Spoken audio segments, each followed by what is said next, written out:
Olá, mundo do samba, olá, canal de São Paulo, sejam bem-vindos ao podcast Sampa Samba. Sou Emerson Porto Ferreira, daremos sequência ao nosso podcast. Hoje falaremos aí, portanto, o que os enredos contam. Quadro esse que ele começou como áudio, né? Áudio aqui na época a gente estava na SASP, se eu não me engano, ele começou ali. Só que conforme foi passando o tempo, né? Quando eu fui para Sambistas de Depressão, eu achei mais interessante ele ser em formato de texto, por vários motivos, né? Acho que o nosso público, né, pelo menos o público da nossa página, ele é um público muito vasto, né, não se limita somente à cidade ou ao estado de São Paulo. O nosso público ele é muito grande, ele atinge Rio de Janeiro, Espírito Santo, Rio Grande do Sul, né, vários lugares. Então acho que o texto deixa uma coisa muito mais ampla e às vezes a pessoa não quer ver o podcast ou um podcast que fale sobre São Paulo, a pessoa já descarta, né, a possibilidade de ver. Mas a gente sempre mantém aqui uma versão ao vivo, né, uma versão em áudio, só que diferente dos outros anos, né, que a gente fazia toda uma análise, né, de sinopse e tudo mais, isso eu deixo para você ver ler no texto, se assim podemos dizer. E vai ser assim também no especial, né? O especial vão ser 2 episódios, né? A gente vai dividir, vão ser sete de um dia, 6 do outro. A única coisa que mantém é exatamente os de samba enredo, né? Mas aí é outra história, né? Semana que vem a gente começa aqui a falar de samba enredo. Santos e São Paulo, tá? Sempre as duas cidades. Então vamos falar aqui do que os enredos contam, do, do que a gente já fez, né? A gente fez agora recentemente o Acesso 1. A gente vai seguir aqui a linha que foi seguida dentro das postagens, né? Então, a primeira postagem que a gente fez do grupo de acesso 1 foi exatamente o enredo da camisa 12, não, da Nenê de Vila Matilde, o enredo em Cruzas, Nenê de Corpo e Alma no Coração de São Paulo, o carnavalesco Danilo Dantas, né? Então, o enredo da Nenê acho que é um enredo, como eu escrevi, né? Eu acho que ele é um enredo interessante, ele tem um potencial muito grande, mas eu acho que ele peca em dois aspectos. O primeiro deles, acho que é o foco. Eu acho que o foco não é muito direcionado. Em alguns momentos, quando você olha o texto, e até mesmo quando você transporta isso, por exemplo, para o samba enredo, passa a sensação de que você fala muito da Avenida São João e às vezes você fala pouco da Avenida Ipiranga. E às vezes você fala muito do Ipiranga e às vezes você esquece São João, mas quase sempre o foco fica na Avenida São João. Eu acho que esse problema de foco, né, não é um problema em São Paulo, porque o enredo não é analisado pela estética narrativa dele, ele é muito, aqui em São Paulo, coisa muito jogada, né, de qualquer forma, o que deixa às vezes os enredos com potencial um pouco estagnados no poder que eles teriam. E o segundo ponto que eu acho que o enredo se perde um pouco também é exatamente essas conexões que se criam, né? Por exemplo, entre Carnaval, entre Exu, entre esse bar, nessa esquina mais famosa do Brasil, e vários elementos, né, da cultura do que seria esse cruzamento. Eu ainda acho que o enredo deveria ser sobre a Avenida São João, faria muito mais sentido, né? Para quem não sabe, a Avenida São João era onde ocorriam, né, os primeiros grandes desfiles de escola de samba de São Paulo. Foi ali que a Nenê teve o seu momento de ouro, ali que foi os anos 70 e início dos anos 80.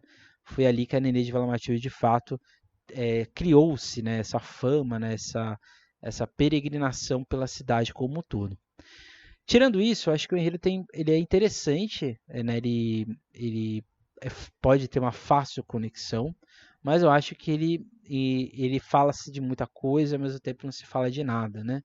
E até mesmo a estética do enredo, né? Essa encruza, né? Esse Zé Pilintra, acho que ele fica um pouco subentendido, né? Eu diria até que um pouco escondido dentro da estética da escola, mas eu acho que é um enredo que tem potencial, mas eu acho que os rumos escolhidos, pelo menos no aspecto narrativo, são um pouco, acho que ficam um pouco defasados, né? Essa é a grande realidade. Depois a gente vai para a camisa 12, né, que retorna ao grupo de acesso 1, com o enredo Princesas Nagô, Rainha do Brasil, Origem na Fé, Herança de Queto, que vai, portanto, falar do que seria, né, o primeiro candomblé, né, a primeira casa de candomblé da Bahia, do candomblé queto, né? Isso é sempre importante dizer, porque as outras vertentes de candomblé já existiam pelo Brasil como um todo. Então, o candomblé queto, este da nação Nagô, ele é criado, vamos dizer assim, em Salvador no final do século XIX para o começo do século XX, no que seria a Barroquinha, né? Que depois vai se tornar o Terreiro da Casa Branca. É interessante, né? Porque ele tá meio que esse enredo tá um pouco fresco nos olhares dos carnavalescos, né? De quem acompanha carnaval, porque foi o enredo da Unida de Padre Miguel recentemente, né? Que contou o terreiro da Casa Branca. Então, nesse sentido, há uma similaridade narrativa, isso não tem como negar. É um enredo muito simples, muito objetivo, muito coeso da Camisa 12. O carnavalesco da Camisa 12 é exatamente o Delmo de Moraes. E eu acho que o grande acerto, assim podemos dizer, é não querer aumentar a história, né? Fica-se ali na chegada dessas rainhas, dessas princesas, como elas se tornam essas Ialorixás, como elas se desdobram para a criação do terreiro, né? Desse secretismo com a capela, né? Com a igreja, né? Que exatamente da Barroquinha, e como se constrói, né? Esse culto de Oxóssi, esse culto de Airá, esse culto de Xangô, e até chegasse, né, a construção da Casa Branca e as derivações que se geram dela. Então, de certa forma, uma rede muito simples, né, não se vai para muitos lugares, não se vai também para nenhuma zona, vamos dizer assim, criativa muito grande.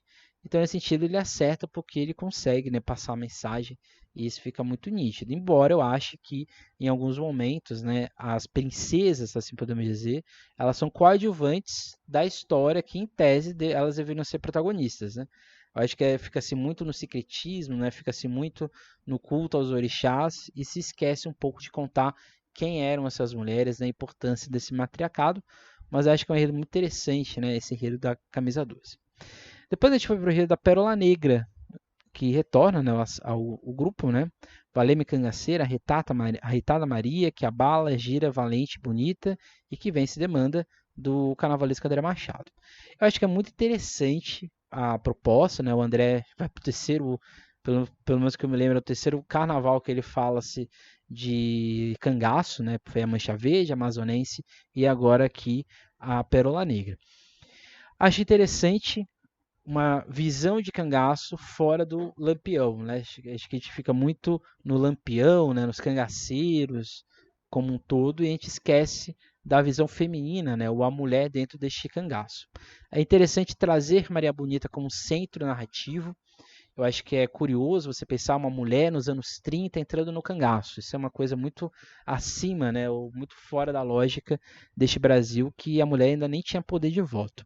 Então, nesse sentido, Maria Bonita ela cria-se nela, né, esse fascínio popular. Ela era muito visada, ela era muito noticiada em jornais, revistas da época, principalmente na região ali de Pernambuco e da Bahia, né, onde era o centro do cangaço. Então, nesse sentido, é muito interessante pensar um enredo sobre cangaço, mas tendo Maria Bonita como um centro. Acho que a grande sacada deste enredo, que faz ele ficar um pouco fora do óbvio, é exatamente o final dele, né? Quando ele traz essa Maria Bonita encantada. Então, essa Maria Bonita como guia dentro da Umbanda, em especial na linha de baianos, e também ela aparece na guia de boiadeiros. Não é necessariamente Maria Bonita, né? É muito importante frisar isso, né? Na Umbanda não existe a entidade Maria Bonita, mas existem, né, guias, né, esse guia que se projeta como uma cangaceira, como Maria Bonita. Então, nesse sentido, ele tem essa dualidade, se assim podemos dizer. Então, acho que trazer essa Maria Bonita do encantamento, acho que é um grande acerto. E eu acho que é isso que deixa o Enredo da Pérola Negra com ar de ineditismo, né? Com ar de algo novo, um frescor. E ao mesmo tempo que ele tem esse frescor, ele ao mesmo tempo não tem essa necessidade, né, de criar coisas novas, né, e ir para caminhos muito loucos, né, ele fica muito ali centrado, ele é muito objetivo nesse sentido. Por isso que eu acho que é um dos grandes enredos do grupo como um todo. Depois a gente falou da Vila Maria, né, com o enredo do chão que alimenta, culinária que encanta, Brasil um banquete de sabores, o carnavalesco é o Vinícius Freitas. Eu acho que é um enredo muito estranho, né? Me desculpem para quem é simpático, né, do enredo, Acho que é um enredo muito confuso, é um enredo muito estranho. Essa ideia da culinária não fica muito expressa, não dá para saber que culinária é essa. A gente vai entender pratos, a gente vai entender aspectos gastronômicos, antropológicos, a gente vai entender o que dessa culinária brasileira, que a escola vende como uma identidade do Brasil, mas que ao mesmo tempo não se aprofunda nessa identidade, né? Ao mesmo tempo que nomeia, por exemplo, o açaí, outros tipos, né, outras práticas alimentares ficam extremamente é, generalizadas como um todo. E a única coisa que eu acho interessante, né, para não dizer que só estou falando coisas ruins, eu acho que é exatamente a parte final, né? Essa ideia de dizer que a culinária, né, o samba, o carnaval, ele tem na culinária um elemento central de sociabilidade, né, de comunidade, de agrupamento. Acho que isso é um grande acerto. Eu acho que se o enredo fosse sobre essa questão, né, da identidade, do se aglutinar para comer, acho que seria interessante. Mas não acho que é isso o cerne do enredo. Acho que o enredo é exatamente para entender essas práticas, né, essas questões alimentares. Mas se o enredo for para entender como o brasileiro se alimenta em comum, em comunidade, eu acho que seria aí uma boa ideia aí da escola como um todo, a escola aí da Zona Norte. Então, isso é sobre a Vila Maria. A gente falou também da Independente Tricolor, no enredo em Goma, a primeira festa da Manhã do Mundo. Muita gente está caindo um pouco no erro de dizer que esse enredo já passou na AMB, né, que eu acho que, se eu não me engano, o Aiô, né, que é o enredo da Mocidade Alegre. Aiô é uma história do Candomblé Queto, né? É uma visão do Candomblé Queto de entender esse orixá, né, esse orixá do ritmo. Aqui é Candomblé Angola, né? No caso aqui é nação Banto, Congo, Angola. Então aqui é uma outra visão de entender o mundo, né? Então, tanto é que os inquices não são necessariamente semelhantes aos orixás em questões de virtudes, né? De visões de mundo. A única coisa semelhante é que os inquices são manifestações de natureza. Isso é uma coisa real. E acho que é interessante do enredo da Independente, né, que ele é vindo de um conto do Simas. Eu acho que o interessante é que ele pega o conto e conta a história que ele se propõe, né? Acho que a escrita do Simas ela é bem direta, é bem objetiva, a escola consegue fazer isso de certa forma, e isso se materializa na pista, né? Se materializa nas ideias, nos olhares e visões ali presentes. Então acho que nesse sentido a Independente tem um enredo muito interessante. E a parte final, né, de trazer que esse ritmo, né, essa manifestação, ela é uma forma de nos comunicarmos, né, de nos agregarmos enquanto identidade, é muito interessante, é um outro bom acerto aí da escola. É Independente que tem como carnavalesco Léo Cabral e Yuri Aguiar, né, acho que fazem aí um belo acerto. Não acho, de novo, não é um enredo inédito, não tem esses áreas de ineditismo, mas eu acho que ele consegue acertar, trazer o conto de forma original e ao mesmo tempo seria ali essa questão da identidade, né, da questão de que este ritmo não é só um ritmo, né, é um produto de nos identificarmos enquanto Brasil, enquanto identidade de nação como um todo. E eu acho que o grande outro ponto importante do enredo da Independente, acho que é exatamente trazer o Candomblé Queto, o Candomblé Angola, como uma virtude dentro do Carnaval de São Paulo. O Carnaval de São Paulo quase sempre, né, fica no Candomblé Queto. Então, trazer o Candomblé Angola, eu acho que é interessante, é um acerto. E acho que isso é importante, né, aqui frisar. Depois a gente teve a Dom Bosco, né, que vem com o enredo sobre Mariama. Mariama, cadê aqui? Mariama, mãe de todas as raças, de todas as cores, mãe de todos os cantos da terra. Eu acho que é um enredo muito inteligente do Fábio. Ele consegue trazer a história de Aparecida, trazer esse catolicismo, né, esse católico que é muito importante para a comunidade da Dom Bosco, uma escola que está dentro, né, se integra aos projetos do Salesiano, embora ela não seja um projeto do Salesiano, mas ela está dentro das dependências. O padre, né, o Rosalvino, é um salesiano. Mas eu acho que é interessante trazer uma visão de Aparecida afrocentrada, né? Acho que esse é um grande acerto do enredo. Trazer uma interpretação de Aparecida como uma unidade coletiva a partir aí da Missa dos Quilombos, né? Do Milton Nascimento e do Helder Câmara, né? Então acho que é interessante trazer esse lado político de enxergar a Aparecida, que é uma santa de barro, uma santa que tem essa face negra, né? E isso tem um coletivo muito forte quando ela é descoberta ali em Paraíba, né, no que seria Aparecida no futuro. Eu acho que o grande acerto do enredo é exatamente trazer a identidade do carnavalesco, trazer a identidade da escola e não há conflitos, né? Eu acho que a todo momento a escola se encontra, né, se aglutina e se enxerga dentro deste enredo, que tem o católico, tem o afrocentrado e tem esses aspectos de reflexão, né? O que faz ele, para mim, o melhor enredo deste grupo, né, um dos melhores do ano aqui em São Paulo, pelo menos no aspecto de narração, né? O que é escrito, né? Muito objetivo, muito claro. Acho que o único senão fica para a parte ali final, a questão dos ritmos. Acho que aquele ali fica um pouco perdido, fica um pouco disperso. Mas, no geral, é um grande enredo do Carnaval de São Paulo, né, do Acesso 1. Depois a gente falou da Mancha Verde, né, que reedita o enredo Pelas Mãos do Mensageiro, da Axé, a lição de Odobará, Humanidade, uma reedição de 2012. O enredo de 2012 original do Tiago de Xangô, e aqui na Mancha Verde, atual, dos irmãos Miners. O enredo de 2012 ele é uma catarse, né? Ele é um grande clássico do carnaval brasileiro, né? Não só de São Paulo, acho que é do Brasil como um todo. Trazer esses contos, né? O Itã de Odobará, né? Que é uma das conchas, né? Um dos odus do jogo de búzios, né? Do Ifá. Acho que é interessante trazer isso em 2012. E eu digo isso, né? No texto, né? Que a gente fez sobre o enredo, que eu acho que ele é mais atual hoje, 2025 para 2026, do que era na época, né? A gente tem hoje uma grande reflexão climática, uma grande reflexão de intolerância, né? De necessidade de nos unirmos, né? Nos entendermos. Eu acho que esse enredo traz esse ar de atualidade, né? Então acho que é muito interessante nesse sentido. Não dá para dizer muita coisa porque não há uma sinopse do enredo, né? Assim como o da Vila Maria.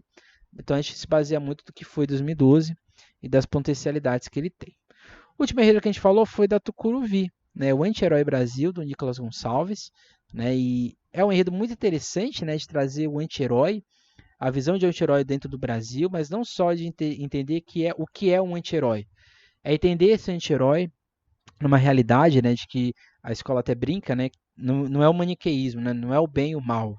O anti-herói, a terceira via, vamos dizer assim, da Tucuruvi, é este brasileiro, como eu, você, qualquer outra pessoa, que tem seus defeitos, tem suas questões, mas que no final sempre está em prol, né, de vencer, né, de quebrar demandas, assim podemos dizer. Então a escola traz a ideia de Exu, mas como a gente diz, né, tem muitas questões aqui. Eu acho que é o enredo mais denso do Acesso 1, né? A gente consegue ver aqui Bakhtin, tanto no linguístico quanto no carnaval. Roberto da Mata, a gente consegue ver aqui Elo Itzica, principalmente, né, nos parangolés, ou no Seja Marginal, Seja o Herói. E consigo ver aqui Fanon, consigo ver aqui várias coisas nesse enredo da Tucuruvi, que eu acho que é um enredo mais interessante no sentido narrativo, né? A narrativa dele é muito grande, mas fica a questão aí de como isso vai se materializar na pista, né? Acho que esse é o grande ponto, né? Acho que vamos ter talvez uma outra bela apresentação de criatividade aí da Tucuruvi na pista. No geral, acho que o acesso 1 tem bons enredos. Acho que os destaques para mim é Dom Bosco, Tucuruvi e Pérola Negra. Acho que esses três fogem um pouco do óbvio, trazem coisas novas, trazem um frescor. Eu acho que os enredos que devem ficar um pouco a desejar para mim são Nenê e Vila Maria. E eu acho que os enredos, né, da Mancha Verde, da Camisa 12, da Independente, eles são interessantes, né, ali no que dá para ter, né, no que dá para ser. E eu acho que quem desponta aqui, pelo menos no enredo, no meu ponto de vista ali, né, na disputa, pelo menos no enredo, acho que é Tucuruvi, Dom Bosco, Mancha Verde e Independente. Acho que essas quatro escolas aí estão ali, pelo menos no enredo, dentro do contexto que elas vivem, elas estão ali, né, brigando ali pela ponta de faca. É um grupo difícil, é um grupo que são 8 escolas, 2 caem, 2 sobem, e então assim você tem que se ousar, né? Você tem que se permitir coisa nova, e acho que o grupo de acesso mantém isso.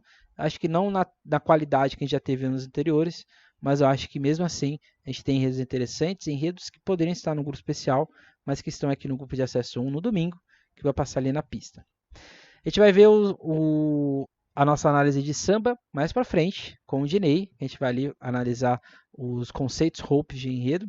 E esse foi de samba, mas esse aqui foi o que os enredos contam, a versão áudio, para você aí querer me ouvir falando deles, para você talvez mandar para sua inimizade ou para sua amizade, eu falando de alguma coisa. Então é isso, semana que vem a gente retorna para falar de samba, a gente vai falar do samba do especial, que a gente vai trazer aqui o Miguel Fortunato, e a gente vai falar dos sambas, o que a gente achou deles, quais são os sambas interessantes, será que vai ter o Roupa de Ouro? Vamos aí para o aguardo. É isso, gente. Não deixe de seguir o Sambistas Depressão, não deixe de acompanhar a nossa série. Amanhã a gente vai continuar falando de Santos com a Vila Matias, que é a terceira escola do grupo, que a gente vai falar do carnaval do Grupo Especial de Santos. E é isso, gente. Até mais, até a próxima. Nunca esqueçam e nunca deixem de sambar. Tchau.